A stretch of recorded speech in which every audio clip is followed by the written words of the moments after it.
First thing we're going to do is click on the WP Animator tab in the left-hand sidebar. In just a moment, your website will appear on the screen, and at the bottom will be the WP Animator toolbox. To adjust the size of the toolbox, simply grab the red box and you can move it up or down. To the left-hand side will be your animation control settings, and the right-hand side will be your project control settings, which consist of a handful of tabs.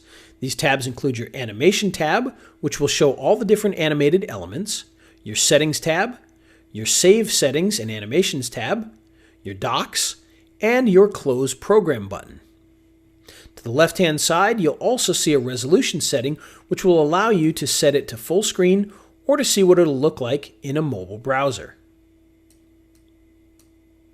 To create our first animation, all we have to do is hit the New Animation button, and on the screen we'll be prompted to move our mouse over the website to select an element. On the left-hand side of our toolbar, we'll see our animation settings. The first thing you'll see at the top here is our animation name, and in this case I'm going to give it a name of Logo Animation so that we can animate the logo on the screen. On the right-hand side, you'll see Logo Animation listed in our animation section here, so that we can come back to this later once we have more than one animation. As we hover over the screen, you'll see that each element has a red dotted line as we pass over it. This allows us to select what element we're going to animate. In this case, we're going to animate the logo at the top, so we're going to click on this. And when we do so, you'll see the default animation, which is the slide left. And now we can come down into our animation settings and make adjustments. The first thing we can adjust is the type of animation. Right now, as we said, it's set to slide left, but we have all sorts of different settings in here that we can choose from. So for instance, we could choose bounce, and when we do so, you'll see the animation change.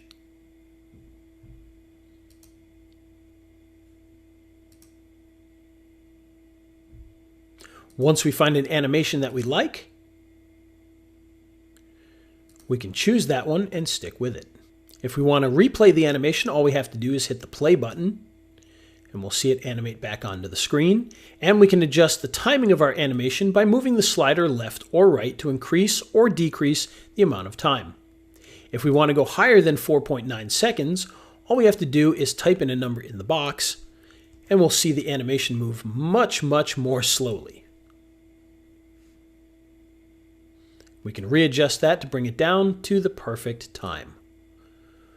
Once we're happy with that, we can move over to delay. This allows us to choose when the animation happens once the page is loaded. If it's set at 0, the animation will happen immediately upon page load. If we move this up, it'll delay it by up to 5 seconds. If we want to go higher than 5 seconds, we can type a number into the box.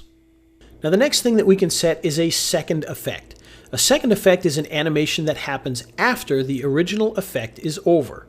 So in this case, we could choose something such as Shake Rotate, and you'll see our animation is shaking and rotating. And this will happen after the original animation up here. If we want to see it again, simply hit the play button. And again, we can choose the time that we want this to last, so we could bring this all the way up to 4.9 seconds. You can see it animates quite slowly. And if we want to go higher, we can just put in a number into the box. Now the next thing that we can set is our delay. This is the amount of time between the first animation and the second animation.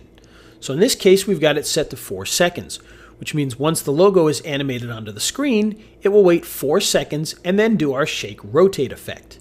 Just below this, we have our repeat, which allows us to choose how many times we want to see that second effect. In this case, if I bring it up to 20 and I set a delay of 5 seconds, then we'll see our Shake Rotate animation happen 20 times with 5 seconds in between each one of the animations.